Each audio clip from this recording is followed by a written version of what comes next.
السلام عليكم ورحمة الله. الله أكبر الله أكبر الله أكبر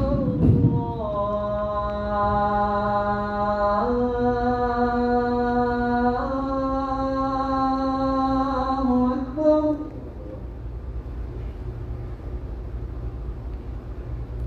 أشهد أن لا إله إلا الله.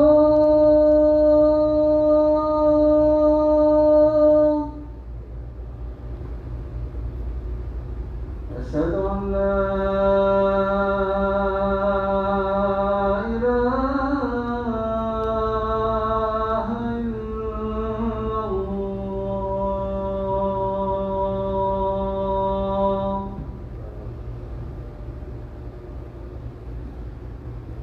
أشهد أن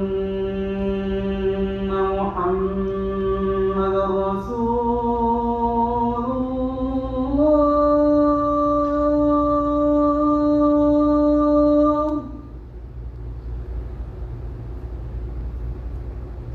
أشهد أن محمدًا رسول الله.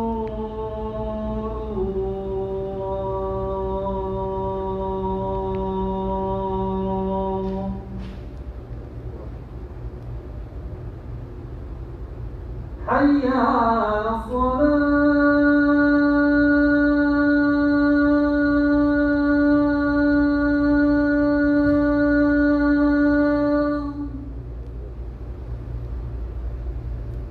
حي على الصلاة.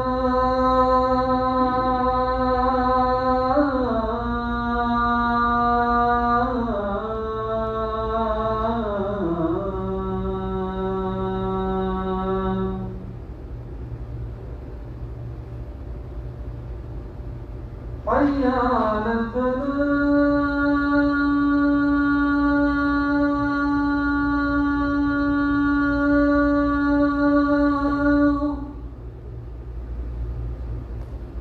حي على الفلاح.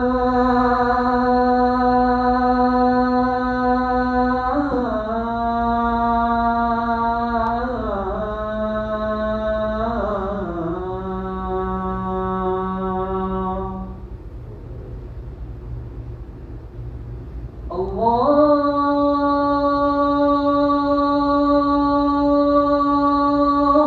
أكبر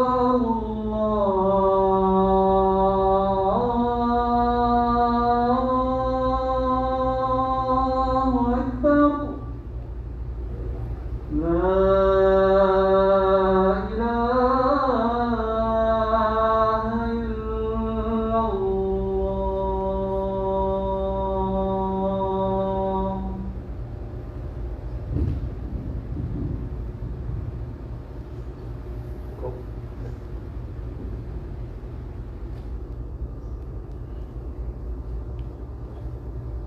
بسم الله والحمد لله والصلاة والسلام على رسول الله.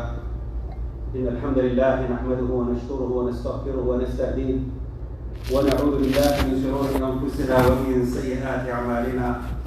من يهده الله فلا مضل له ومن يضلل فلا هادي له.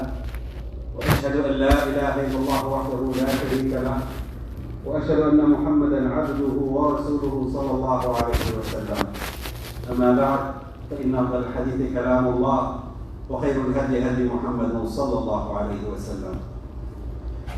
Beloved brothers and sisters, Shaykh al-Islam Ibn Taymiyyah was asked a question about maqasid al-Sharia. Sharia means the command of Allah, that the teachings of Islam. If you were to summarize it, what is the goal of Islamic teachings? What is the goal of all of this Sharia, the Quran and the Hadith of the Prophet alayhi salatu wasalam? And he said it could be summarized in two sentences. إيجاد المعروف وتكثيره. Ma'ruf is good manners, good behaviors, good practices. So Islam is there. The first phase is whatever is good, good values, good character, to found it and to increase it. وَنَهْيِ الْمُنْكَرِ وَتَقْلِيلِهِ. Munkar means wrongdoing, injustices, and minimizing it. In other words, characters such as helping those that are in need, those that are poor, those that are homeless, those that are sick with hospitals and doctors, those that have civil cases and criminal cases and finding attorneys and studying law to help them. Those are characters that Islam wants us to found and to increase. And injustices and wrongdoing and wronging others and evil thoughts and evil, even in our hearts of jealousy and hatred and wronging others by stealing from them and confiscating things that do not belong to us, to completely stop that and minimize it. So why are we mentioning this? We're mentioning it because today we want to talk about a value of Islam. It's already founded, but how can we increase it? How can we multiply it? How can we make it easy to others? Alhamdulillah, it's been over 20 some years that I've been giving private khutbahs and went to so many different masajid and so many communities. And I've spoken to so many people from our brothers and our sisters. And if you ask me what is the biggest challenge that Muslims have, it's what I want to talk about today. Is it education? No. Education is not a challenge. If your son, your daughter, you want to go to Harvard, easy. You can go online and there's some forms and some videos and SAT training and whatever, and yes, your kid can go there. Is it medicine? Absolutely not. There's no one that died because of lack of medication in this country. You can go to a hospital or free clinic. There's a way that you will find it. Is it because of salah? Absolutely not. Our masajid are all over, and lectures, and any imam in the world in any language that you want, you can go to YouTube and you'll find it, and you can guide yourself and learn whatever you need to learn about your faith. What am I talking about? I'm talking about something that Allah loves and considers to make one of the most beautiful parts of His religion. And He considers it a blessing to us. And yet, we have made the haram much easier than the halal. We have made the haram today easier to ourselves and our family members and our children than this thing that Allah loves so much. So what I want to do today is for us to be on the side of Allah and to make this so easy and to promote it and to support it until it's the easiest thing ever. What am I talking about? I'm talking about marriage. Marriage is something that Allah prides Himself on. When He speaks about His prophets and messengers, He says, I have given them one of the greatest gifts. وَجَعَلْنَا لَهُمْ أَزْوَاجًا وَذُرِّيَّةً.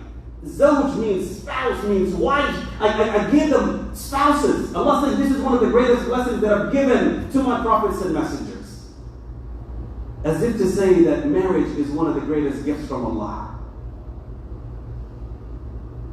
And what we need to do as a community is to make it easy to ourselves and to our family members and our children and the youth of the community.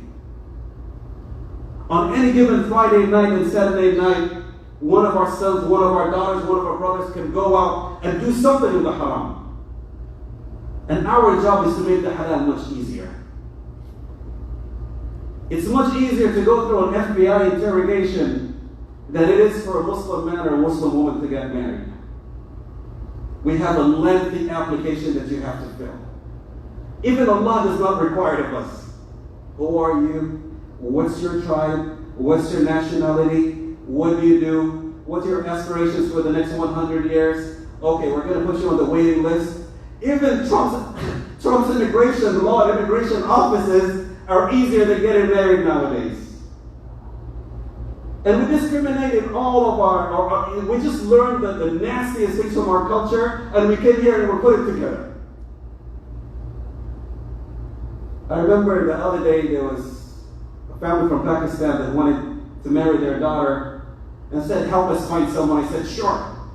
And so I went to some of my Pakistani friends and I asked them, this family, wonderful girl, good Muslim, mashallah, educated, whatever, and she's looking for a husband and whatever. And they asked me a question, and I sat there like, what?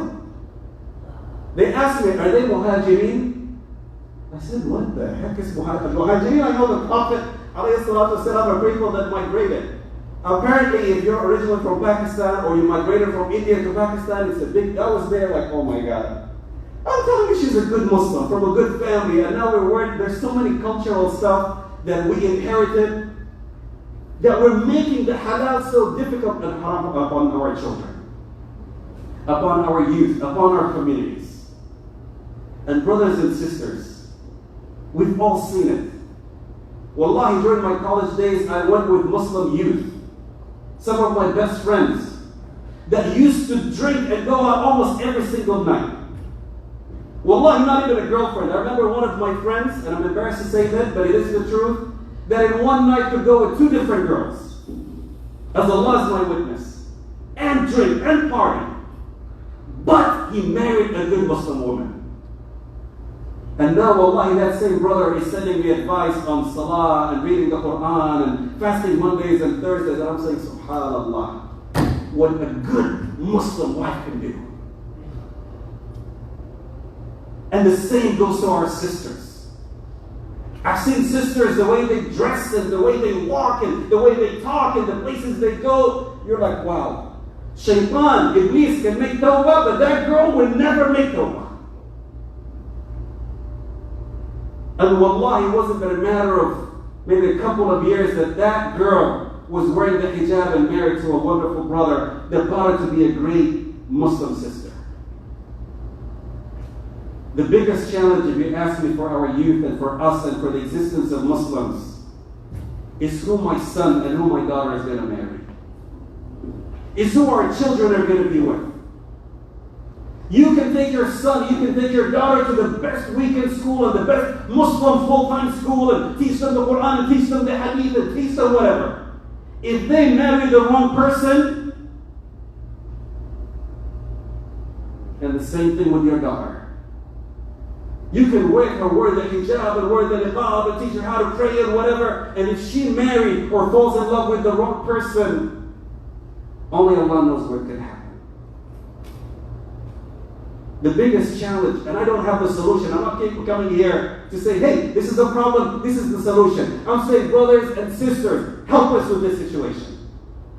You know how when we sit together and all we want to talk about is, oh, did you see what Mohammed bin Salman did? And Mohammed bin Zayed, and Yemen, and Qatar, and Iran, and Saudi Arabia. You know that time we waste and we say the same thing over and over? Let's invest it on the future of our children. How can we do? What can we do as a community to make it easy for my son to find a good Muslim girl? For my daughter to find a good Muslim husband? Let's work, let's cooperate together. Get on Facebook, get on Instagram, get on your phone, go to your coffee shop, and come up with a solution to it. It is the biggest challenge, in my opinion, that we as Muslims are facing.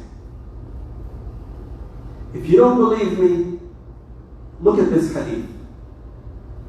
The Prophet ﷺ says, يَنْصِبُ إِبْلِيسُ عَرْشَهُ عَلَى الْمَاءِ. Every so often, Iblis calls for a conference call. He calls all of his troops. Come here. Give me your assassin's report. One of them says, مَا زِلْتُ بِهِ حَتَّى تَرَكَ الصَّلَاةِ. So-and-so used to pray. And I whisper, hey, stay up a little bit later. He stayed up late. In the morning, it's time for Fajr. He's so tired, he didn't pray. And Iblis nods his head. Okay. This guy always used to fast, and I made him miss the sahur, and I made him whatever, and guess what? He didn't fast this day of Ramadan. And Iblis nods his head. One by one, they're coming with reports. I made this guy stop salah. I made him stop zakah. I made him stop this. And he's nodding his head. And finally, one of the shayateen comes to Iblis, to the leader, and says, Iblis, مَا زِلْتُ بَهِمَا حَتَّى فَرَّقْتُ بَيْنَهُمَا. This Muslim man, this Muslim woman were so much in love. They had this amazing family. And I started to whisper and whisper and whisper until I split their marriage. What does Iblis do? He says, Anta, you're the best one in the whole group. As we say in English, you're the man. وَأَقْعَدَهُ بِجَنْبِهِ. He says, come sit next to me. Why? The ulama say because the person that didn't pray today, inshallah tomorrow he'll pray. And the one that didn't fast today, tomorrow he'll fast. And And the one that didn't give zakah today, tomorrow one of his family members is going to be broke and he's going to have to give zakah. And then one day he's going to go to Hajj and make tawbah. But when you split the husband and the wife, you have split the children. When you have split the children, you have split the family. When you have split the family, you have split the entire community. So marriage is a jewel. Marriage is a gift from Allah subhanahu wa ta'ala that we have to hold very close, that we have to promote, that we have to push, that we have to fight for. Not just talking. Trust me, all the single men, I know we have some youth here that are not married. And guess what they hate the most? Is when someone comes to them and say, hey, you should get married. Why? Because they heard it 1,000,000 times. Ask anyone who's 20-some years, if you have your parents from Asia or the Middle East, oh my God, you're sick and tired of it. Every time your mother sees you, son, you should get married. Your uncle, son, you should get married. You go to the masjid, you're not married yet. You should get married. We're used to it. Where's the roadmap for our children? Come up with the roadmap. Make it easy. Make it something that they want to do, that they want to pursue. And actually, it starts at home. What do I mean it starts at home? You are my example of marriage. If my father and mother are always fighting in the house, and my mother looks at my father and says, I hate the day that I ever married you. And my father says, I was the happiest man in the world until I married you. How many people think I want to get married? I see the result of marriage in front of me. Fighting, arguing, disputing, whatever. So you want your children to get married, don't even open your mouth. Make it the most beautiful thing for them. You hate your wife hates you, that's perfectly okay. I have no problem with that. There's reason to fight and argue. But take it to your room. Husband, you walk into the house in front of your kids, you kiss your wife in her forehead, you hug her, how was your day, whatever. That's what the kids need to see. Wife, your husband comes into the home, treat him with the utmost respect in front of the kids. Don't let them see the arguments and the fighting and the disputes and your family and your mother and your father and no, and you did that, you did it, and 5 years ago you did, and then we're surprised that they don't want to get married.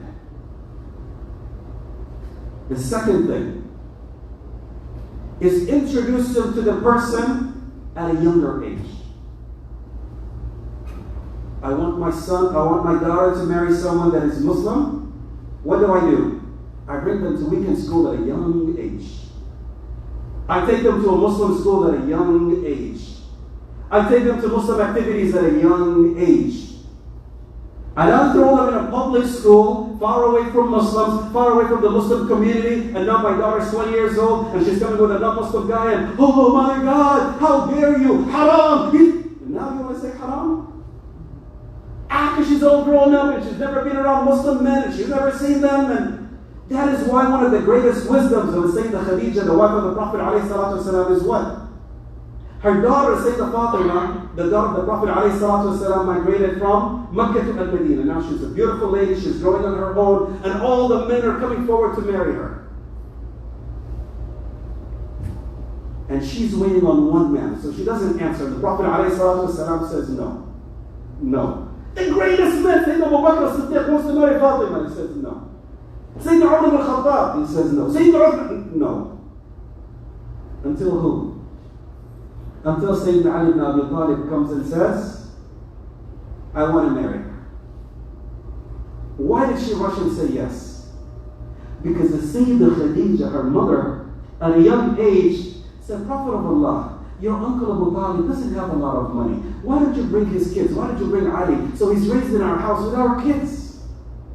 So she used to play with him at a young age. They were friends at a young age. She loved him at a young age. They enjoyed, they had a lot of things together at a young age. They grew up together. So when it was time to get married, it was a natural process. I love it when parents are so upset. They come to America. They get married in America. They raise their children in America. Now the boy, the girl is 25, 26. No, we're going to go back home and you're going to marry from back home. And they force them to marry from back home. And 1 year later, they get divorced. And they're like, why are you surprised? We haven't exposed them to the person that they're going to marry, the ideology of the person they're going to marry, the system, the way of thinking, the processing. So we, as a community, need to make it a priority. That at a young age, we're out introducing our children to it. That it's a good thing. That it's part of our faith. That it's part of our marriage.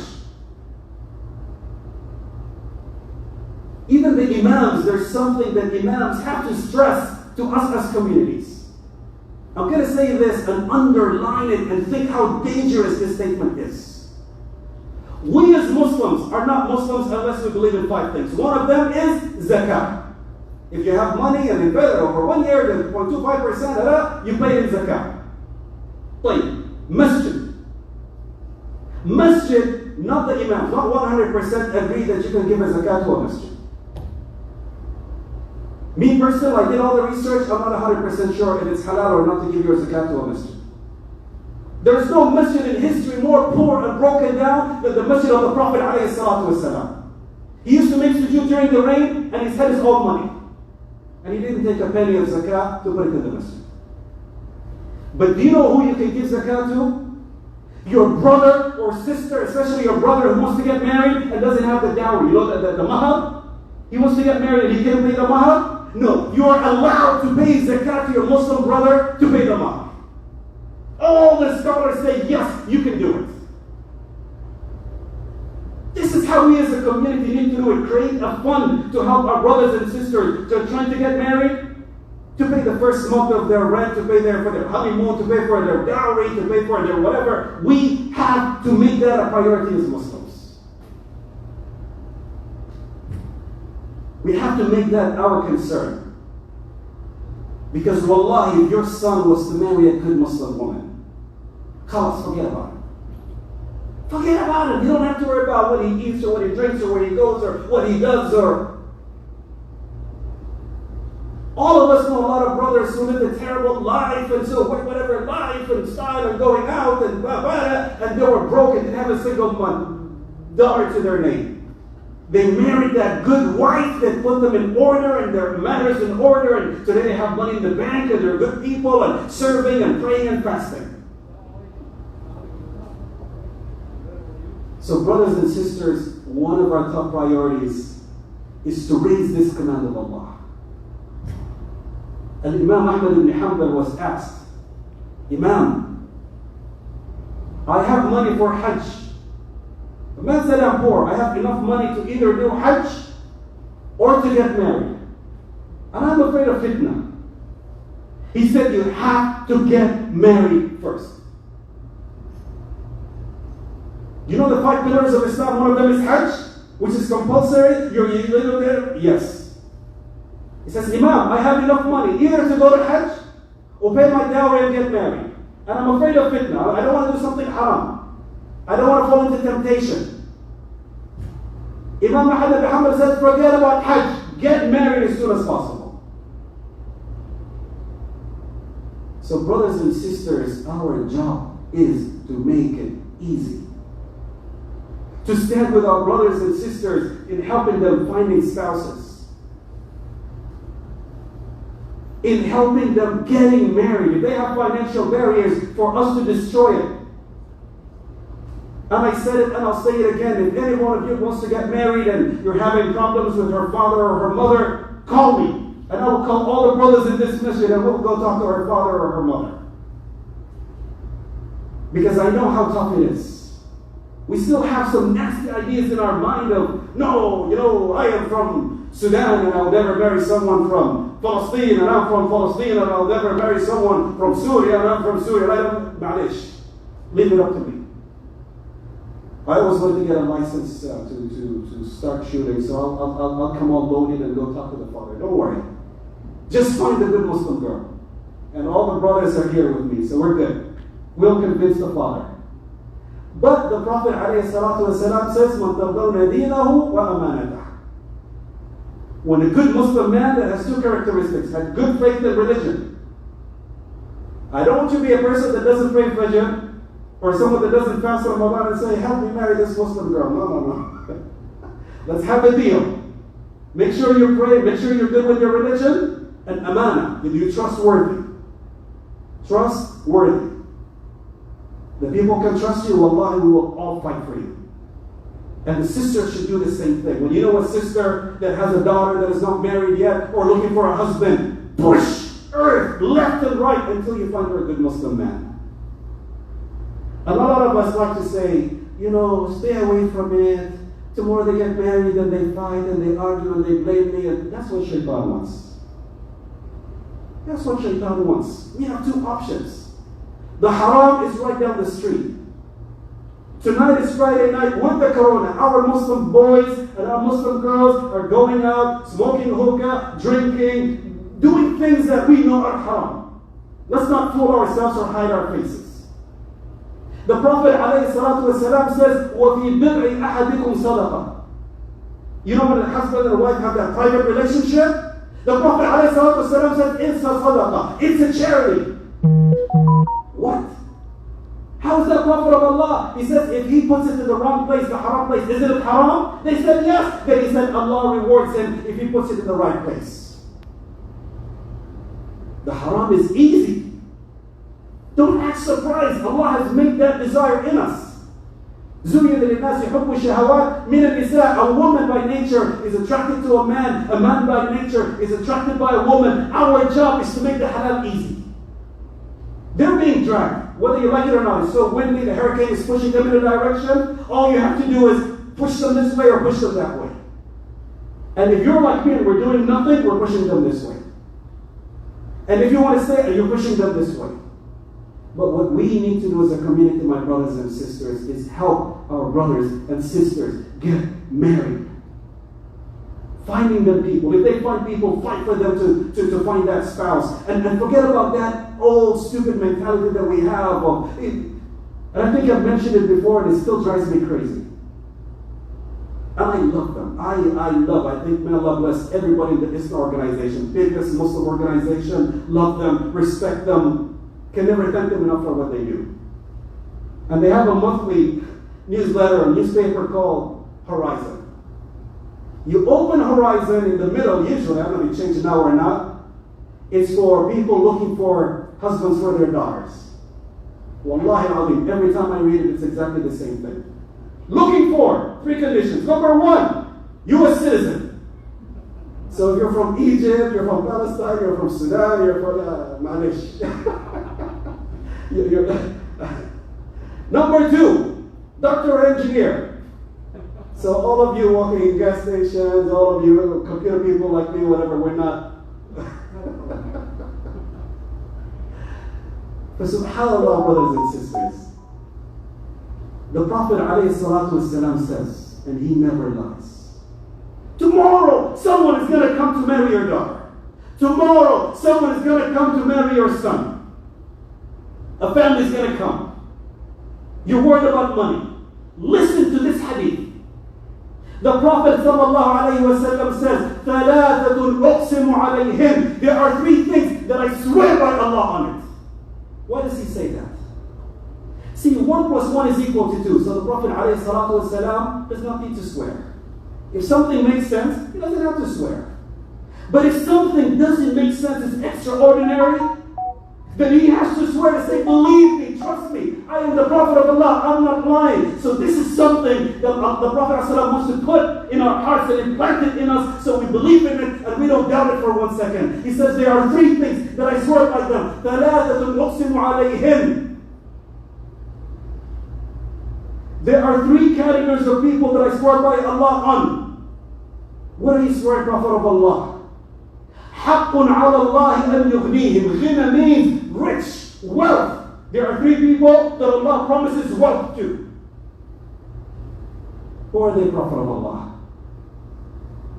الفقير يتزوج يريد العفاف. A poor man that gets married to protect his religion. How many of us know people that were poor and begging when they came to this country or back home? But they fear Allah and they wanted to get married because of Allah. And before you know it, they started a job, they started a business, they're working, they open their home, they have a second home, they have a bigger business. Why? Because they put Allah first. Who are the poorest people the Prophet ﷺ was speaking to?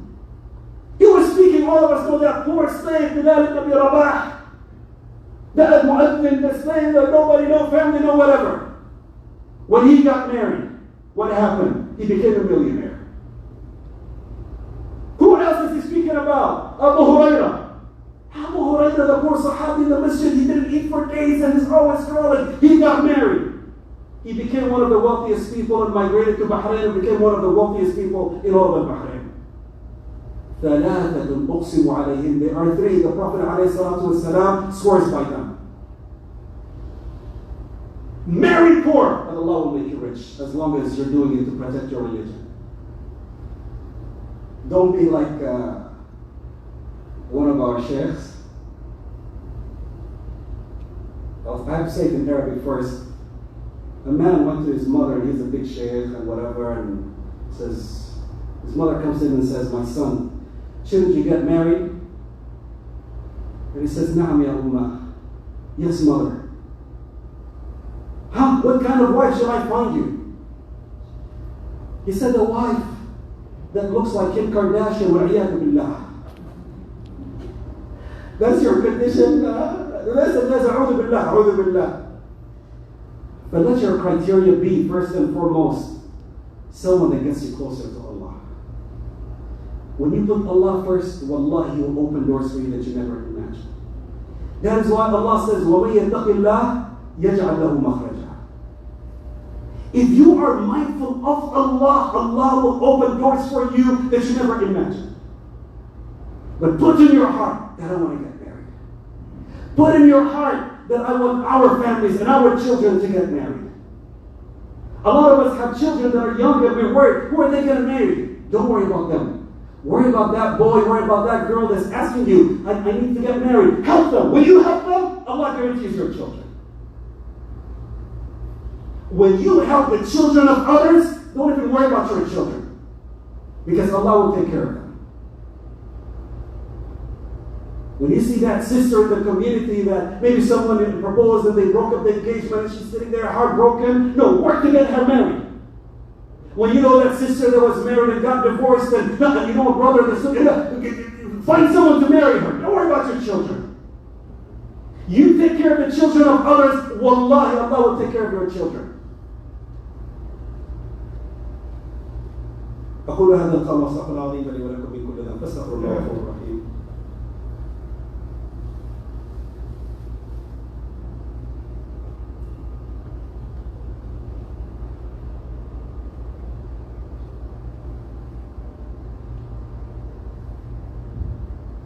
بسم الله والحمد لله والصلاة والسلام على رسول الله أما بعد.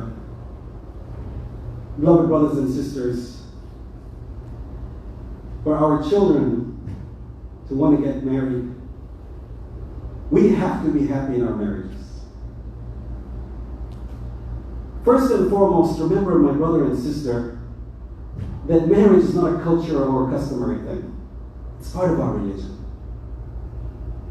Yeah, making my wife happy is part of making Allah happy.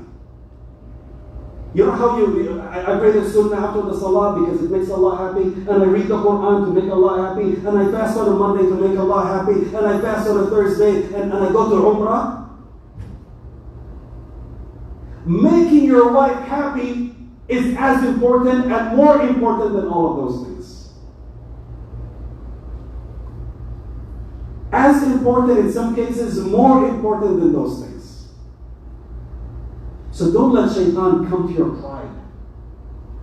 Don't shaitan, put your wife under the microscope as, how dare you say this, and how dare you say this, and who did and a lot of us men, forget there's any sisters here. A lot of us men are spoiled by our mothers. May Allah forgive them. For now, I want a wife to treat me like my mother because I was spoiled rotten by my mother. When I go home, I never ask for food my entire life because my mother, boom, puts the food in front of me. I never once had to do laundry because everything is clean and put in front of me. No, that's a servant. If you're looking to marry someone like that, get a maid. There's apps now that you can get a maid. They'll come and clean your house and do your laundry and everything else. A wife is your partner. A wife is someone that Allah rewards you for making happy. Who's Who's the greatest man and husband ever? The Prophet ﷺ. Who's the busiest man ever? More mindful of Allah ever? The Prophet ﷺ. Read the books of hadith. What was he doing before Salah? كان يكون في مائدة أهله, or he was there serving his wife, doing dishes with his wife, washing and doing laundry with his wife. Then he hears the adhan and he goes to the masjid. No, in our culture it is inappropriate. No, that's your culture. But in Islam,